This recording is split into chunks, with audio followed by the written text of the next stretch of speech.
Hey there, this is Straight Talk, No Sugar Added. Life topics the way I see them. I'm your host, Neena Perez. I am here to challenge and transform your thinking. No excuses. Let's do this. Hi there, this is Neena Perez at Straight Talk, No Sugar Added. It is so nice to see you or be able to be on here with you. And I'm coming out for a couple of things. There's some things that have been on my heart because I was going through some of my journals. But before I get started with that, let me get a little bit of housekeeping out of the way. If you haven't gotten my book, it is called Hit Me With Your Best Shot, How I Overcame a Hard-Hitting Life with Neena Perez, Neena Perez. I'm on Amazon and really anywhere ebooks are sold, Barnes & Noble, all of that great stuff. So if you haven't picked up my book yet, please do. I've been getting very amazing feedback from people about how it's encouraging them to step out in their truth and to step out and to not be ashamed of things that have happened to them, to be encouraged by things that they have gone through. I can't believe the amount of people that have been abused and how many people have come to me to tell me, my uncle did this to me, my father did this to me, my brother did this to me. It's just pretty amazing what happens when you are able to conquer the fear of being judged, and then all of a sudden you are now standing in this thing that is really scary when you go out to tell the truth about all the stuff that has happened to you and what you've been through, right? And I went ahead and put it in a book and then publicized it. But you know what? It has set me free for a lot of reasons. And the biggest reason was to get rid of shame in my life. I had quite a bit of it that, compounded. It just kind of like all went on top of each other. It started, when I was a kid. And if you read my book, you know my story. And then as I got older, then just making very poor and bad decisions that have hurt me throughout my life. I'm a grown behind woman now. I'm in my 40s, but that doesn't mean that we don't still carry stuff that people have done to us when we were a kid, or maybe what happened yesterday, right? I think that if you carried it more than an hour, you've carried it too long. And then there's that point where you are full of all of this shame that doesn't even belong to you. It's not even your shame. You shouldn't even have this shame. I hope you guys can hear me okay. I came on here for a couple of things, but there's been one thing that has been on my heart, and that was in my book. I did write a little bit about it, but I never went into it completely. And it is about the fact that I used to be into the occult. I used to be into Santeria.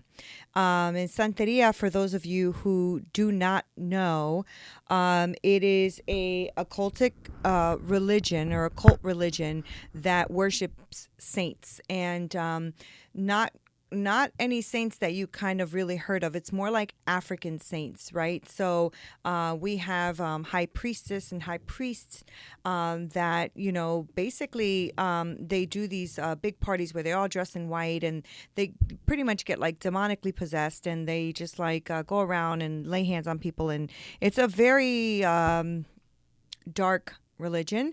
But when I was in it, I thought that it was a religion of light, right? Because that's what you do. You get, you kind of just make things out to be what you want them to be quite honest. And I think that's what I did. I wanted it to be something that I was seeking, and something that I thought was beneficial to my life, and it wasn't. And I did it for 4 years. I was in that religion.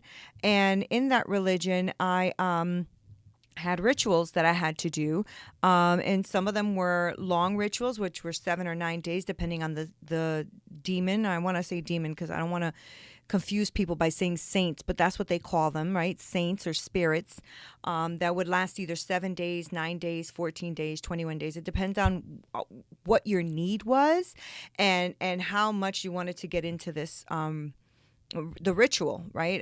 When you wanted this spirit guide or whatever to answer your prayers. And the way that this religion works is that you honestly are duped into thinking that you're praying to these basically intercessors that go from you to Jesus, and they go to Jesus, and that's how your message is then delivered, right? So I did that for 4 years. I was seeking something. I was born and raised Catholic. It didn't really do anything for me. I mean, I'm not speaking for all Catholics. I'm speaking for myself. But I started as a Catholic, and I did my communion and my confirmation and did the prayers and, prayed to Mary and did all of those things that, a good Catholic does. But, at the same time, I was going through really dark things. I had a stepfather who was molesting me. I, didn't feel loved. I felt rejected. I felt neglected.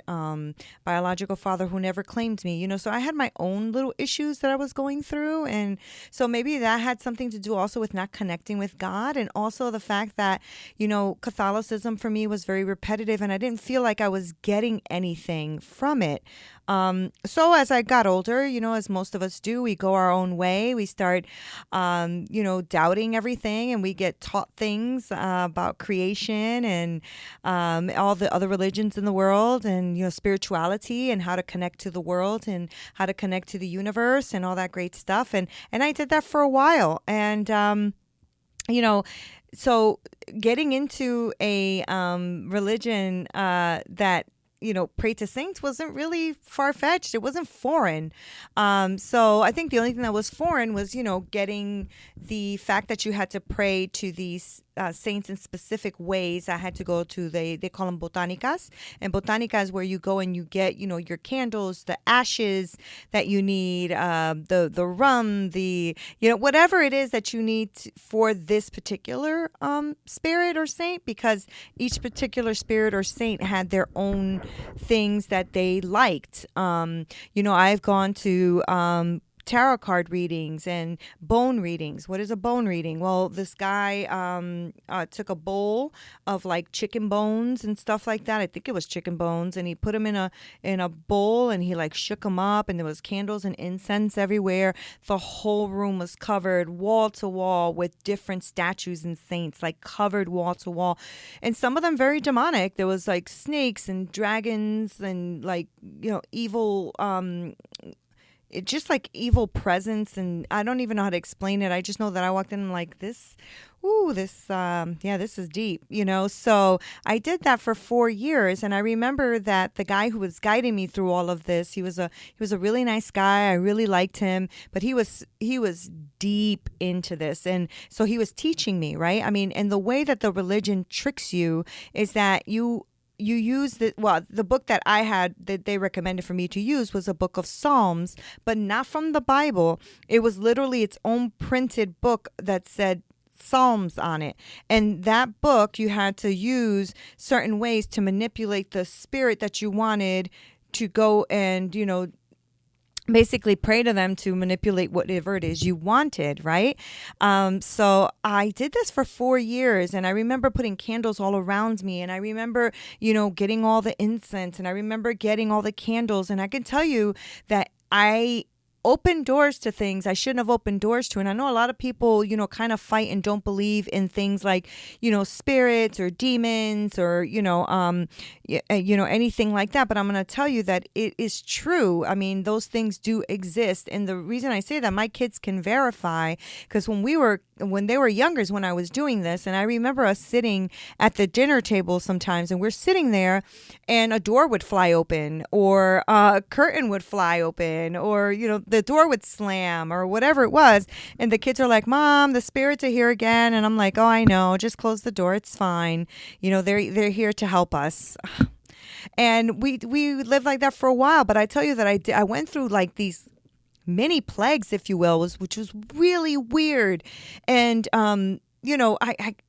it was just really weird. So I remember one time I'm like washing dishes, and I'm sitting there and I'm praying in my head, not really to God, because I know there's a God, but I have to pray to my spirit guide to pray to God, that type of thing. And I'm praying, and all of a sudden the window outside of my, kitchen gets like pitch black. And I'm like, oh my gosh, it must be raining. Like there must be a big cloud outside. So I pushed the curtain open and the entire windows are covered with bees, like covered with bees. I freaked out and made sure all my windows in my house were closed, and it was bad, and I was afraid because I actually am afraid of bees. So that was really scary, right? So that happened. They kind of came and kind of went almost as quickly as they came, which was really strange. And then so I kind of took that as, well, maybe it's just, a fluke. Maybe there was just like a herd of bees, if that's even a thing, flying by or something, So, but then I started to get infested with moths out of nowhere, in my closets, in my TV, in my VCR. Yeah, I'm dating myself. In my furniture, in my rugs. I mean, thousands of moths, and I couldn't get rid of them. And so I started to, trying to get rid of them, trying to kill them all. It took me months to do. And then after I got rid of all of these moths that were infestating my home, then all of a sudden it was flies, and I had hundreds of flies. I was always killing flies, and I couldn't figure it out. And I was putting those little sticky strips. They were getting full every night. I was throwing them out. I was spraying. I was doing everything I could to get rid of all of these flies. And it took months upon months. And I remember my brother coming to stay with me for a while. And he was like, "What do you have so many flies?" I said, "I don't know." And I remember him sleeping in the living room. And he literally had to sleep with the sheets over his face because there were so many flies. He couldn't sleep from all of the buzzing and the noise from all of these flies that were infesting my home. And then after that was roaches. I mean, hundreds of roaches. We would close the door and shut off the lights to go to sleep at night. And I would wake up in the middle of the night just to go get like a glass of water, turn on the lights, and the entire kitchen next to the kids' bedroom full of roaches. So then we went through like thousands of roaches, and it was roaches. Then, before that was the flies, and before that was the moths, and before that was the bees. And I never understood that. I was always thinking like, what is this? I didn't know. When I spoke to my guide in the religion of Santeria, he was like, well, you need a house cleansing. You need to cleanse your house. And I'm like, well, how do I do that? Oh, we're going to come and we take blood from a chicken and we clean up the floors, and we, the whole house has to be cleaned up with chicken blood. And I'm like, this is crazy. I am not putting no blood in my house. That's crazy. Right. But I didn't let them. Just let me throw that out there. I did not let them, but I still was steeped deep in the religion. And I remember one day, out of severe depression, because the reason I even started to seek this religion is because of a severe depression that I went through when my ex-husband just kind of got up and left us, just left me and the boys for another woman, and literally just left, just got up one day, I need to find myself, and never came back. And I was such in a severe state of depression that I didn't know what to do. And so I was seeking. And then that's what I seeked. I was looking for something.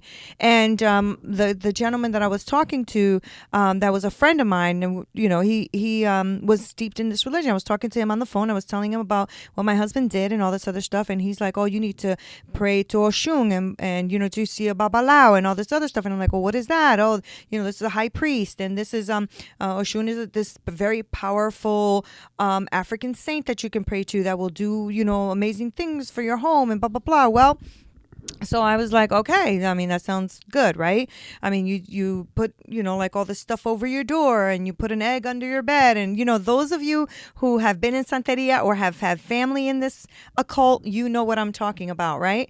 But yeah, I got into all of that, and I'll never remember this experience, because this experience kind of still to this day blows my mind. But I was in the kitchen praying. I had put the kids to sleep. I put the candles up in front of me. I had the water and all this other stuff that you have to put to do these rituals. And it was a summer day. I remember it being super hot in the house. It was like really hot, but I'm like, all right, I still have to turn on the candle because I got to pray. And I turned on the candle to pray, and the house dropped to like 0 degrees. as I'm praying, white smoke is coming out of my mouth. And my whole body from head to toe was freezing cold. And I felt something standing behind me, but I dare not look. I did not look. I never looked. I never turned around because all of the hairs in my back stood to attention. And the fact that I was talking and white smoke was coming out of my mouth because it was so cold, I shut my mouth and I stopped. I stopped praying. I was like, you know what? I don't know what's going on. And then I'm like, I got extremely fearful. And so therefore I stopped. I stopped praying, and I was like, okay, I'm going to have to call my friend and ask him what's going on. And he's like, oh, the spirits came to visit you and so on. So here's the deal. I was in this religion for, like I said, 4 to 5 years. I think it was 4. And I thought that I was doing everything okay. I thought that I was doing what I was supposed to be doing for my family. I thought that I was supposed to be doing everything I was doing for my kids and for finances, right? Because you pray for finances and you pray for favor and you pray for the universe to hear what you have to say, and you pray for these spirits to intercede on your behalf. I could tell you those were the worst, most depressing, anxiety-filled, lack years of my life. And I kid you not when I say that. Even my kids went through a lot of different emotions with me being in this religion. And it wasn't until, and I don't know what to say to you. It's not a cliche. It wasn't until Jesus saved me. The way he did it was amazing. Like, I just remember the day that I was praying to, this time it was Oshun, and I had his statue, and I had the black candle for him and the Jesus candle, because it's a candle. I don't know. You guys see them in the supermarket. They're the long candles with Jesus there with the heart and the thorns around the heart. And that candle was for Jesus, because I have to pray for him first, pray for the spirit first, to then intercede and pray for Jesus. And I remember that I was about to light the candle to Jesus when I looked at the picture and I said, I think I'm doing something wrong. I think something's wrong. I don't understand what's happening to me right now. I blew out the match. I blew it out, and I was like, I'm doing something wrong. I didn't even get to light up the first candle. I'm doing something wrong. And I was like, what's happening? I don't understand what's happening. I started to freak out because it was almost like something was pulled out of my eyes and I couldn't see what was happening. And so because I couldn't see what was happening, I just I started panicking. I didn't know what to do. So I literally laid on the floor and just bawled my eyes out and cried and cried and cried and cried and cried and cried, because I was at my wit's end. I was praying for like financial favor. I was praying for money. I was praying for my children. I was praying for, my mindset, because I felt like I was going a little crazy with depression and anxiety. At this point, I started dating my now husband. So he was a beacon of light in this darkness. But I just remember he just stepped back and let me do this religion, even though he was completely against it. And I just threw myself on the floor and started crying. And that was on December 9th, 2001. And the reason I remember that day so vividly was because the next day, December 10th, 2001, my house burned down. And the room that used to be my kids' room had a big hole in it in the apartment. It was middle of winter. It was December. It was freezing. My kids were home. Thank God they ran outside. And I just remember looking at that hole and saying, God, if this is you, this isn't funny. This isn't funny. What's going on right now? And of course I call my friend and he's like, it's those spirits. You turned your back on them because you didn't finish your ritual, and so on and so forth. And I always did this religion based in fear. But I will tell you this, that scary enough, even though I don't, the story goes on to be a bit longer, after God did that to me and the house was on fire and all that. I mean, the testimony that comes from that is just unbelievable, because that's how I found Jesus. And finding Jesus to me was life transforming. But I'm also waking up again, and not away from Jesus. So don't get me wrong, that's not where I'm going. But I realized that the occult practices of like, name it and claim it and put it in the universe and, all that kind of stuff, and meditation and auras and chakras and, tarot card readings and all that stuff.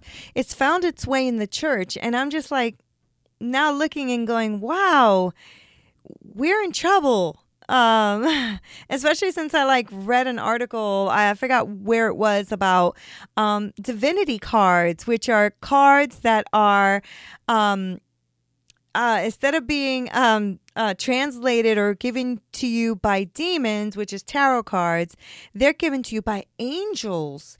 So I don't understand. I don't understand what we're doing. I just understand that I am waking up to the fact that I need to really be truth with who I am and in my faith. And that's where I'm going with this. So I hope that this has spoken to someone. If you are in any kind of occult or any kind of religion, and that you feel, it definitely something's off, and you haven't even investigated that religion to see if it's even authentic, because that's what happened, right? Like, even after I left, I had to start investigating, what am I doing? What am I worshiping? Who am I really praying to? What is this? And it wasn't until I started to wake up and realize that what I was doing was completely wrong. I had to repent of that and turn away from that in order for me to move forward.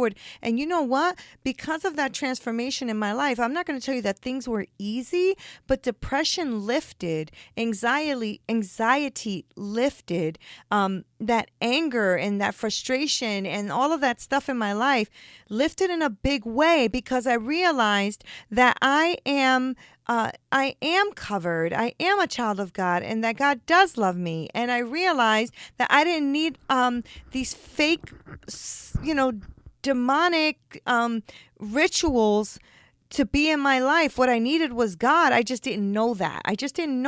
You go from, being raised in something to becoming agnostic, not even knowing if there really is a God, to then getting into a completely occult, mentality, right? And then you realize, what am I doing? And that's when you wake up and when you realize the truth. So I hope that this has encouraged someone to take a look at what they're looking at, and take a look at what they're listening to. Take a look at what it is that you are experiencing. To me, I opened up a lot of doors that caused a lot of scary damage in my house. And I pray that all those things that I've opened, all those doors that I've opened, have been closed in Jesus' name. And that's just really what I wanted to talk about. I don't know why that's so heavy on my heart, but I think it's because people deal with this. I think people really do deal with occult mentalities or different occults that they've been a part of. People deal with this in a real way. Nobody wants to talk about it unless they're also in the cult with you, and then you feel more comfortable. Nobody likes talking about this kind of stuff, but it's in my book. I mean, I didn't hide it. I just wanted to tell you what I went through and what I've gone through to kind of get myself out of that. And I encourage you that if you're listening to things that are pulling you in a different direction than what the Word of God says, can you please just take a look at it and say, you know what, why is this happening? Why am I thinking this, but this is happening? And why would God let this happen if that is happening? Because I think that we're being duped. I think we're being hoodwinked sometimes by the way that we are being taught, when we're not being taught the right things. And so therefore we are expecting things that we shouldn't be, or claiming things that maybe are not for us to claim. And we're just taking and stripping, for me, what I'm starting to wake up to see is that we're stripping God of all of who he is and making ourselves God. Right now we can name it and claim it and have the power and authority, and we can do it, and we can put it in the universe, and we can grab it and put it back, and And then when it doesn't happen, discouragement happens and depression comes in and anxiety comes in and worry and frustration and you find yourself in this dark place. And that's where I was like, wait a minute, I've been praying and praying and praying and laying hands and praying and nothing's happening. What's up with that? And I realized because I'm not freaking God and I need to stop acting like I am and just understand that I am not God and it's okay. Thank God I'm not God, right? But that, we need to just like let God be God and know that God can do all things. God can do all things. And we need to understand that we are just to love one another, love the Lord our God with all our hearts, with all our minds, with all our soul, with all our strength. And when I say that, I mean intellectually, right? Loving God doesn't mean that you float around like a little fairy and not even realize what you're worshiping and what you're doing. You do it intellectually. Somebody's going to teach you something. You learn about it. You find out the truth about it. You go get historical events about it. You do what you got to do to make sure that you are being taught the truth. And that's not just in religion, that's in life, right? Sometimes we just repeat things that people say and we just make it our mantra and it's bullcrap. And then we're just sitting there like, wow, I used to think like that. Like sometimes I think about the things I used to think about and I'm sitting there like, I used to think like that? What is my problem? Well, my problem was that I was lazy. I didn't want to do any of the work for myself. I didn't want to have to go and do this. I didn't want to have to go and, find out and investigate for myself. I didn't want to do that. And so therefore, if I'll just believe what everybody tells me. Oh, that's what the word says. All right. And never investigate that for myself. No, life should not be that way. If somebody said to you, if you have a child and somebody said to you, your child has, cancer. Your child has cancer. This is what we're going to do. You're telling me that you're not going to go for a second opinion? I think you would. Because you would say to yourself, well, just want to make 100% sure that what this doctor is telling me is the truth because it doesn't line up with the symptoms that my child is having. He's telling me my child has cancer when he just has sniffles. What is going on, right? So why would you investigate that? Because it's important. And that's what I want you to do when it comes to your faith, when it comes to, the things that you believe, the things that you are planting yourself on moral, like absolutes, like this is what it is, right? You have to be able to think and know and follow and really analyze in your mind what is happening, right? So I went on a tangent. I'm very sorry. That's just what I'm passionate about. So I hope to see some of you guys tomorrow. I'm sorry, not tomorrow, Saturday. What am I talking about? I hope to see you on Saturday the 13th. At Zodi's. That's where I will be talking. And I will be there in Stamford at Zodi's. And I'm trying to get this on for tea time and fellowship and networking. And it's going to be there from 10:30 to 2 p.m. At Zodi's. I think it's like a golf course that's over there in Norwalk. I'm in Stamford. So I hope that you guys will come. I hope that you will come and join all the other women that are going to be there. I think it's going to be great conversation. So if you guys have any questions, anything that you want to throw at me, any kind of stories you want to share about the occult in your life, or maybe doors that have been opened that were demonic that you've seen happen in your life, because I know that a lot of people don't want to talk about this because we don't want to act like it happens. It absolutely does happen. It absolutely does happen. And I bet you that a lot of you out there have these kind of stories, not just me. So thank you so much for listening. I thank you with all of my heart. I am Neena Perez, and this is Straight Talk, no sugar added. I hope you have a phenomenal week.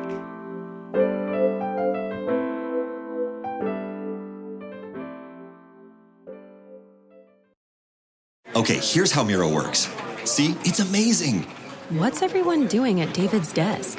Ever since marketing started using Miro's collaborative online whiteboard, he thinks all our other teams should sign up. Why?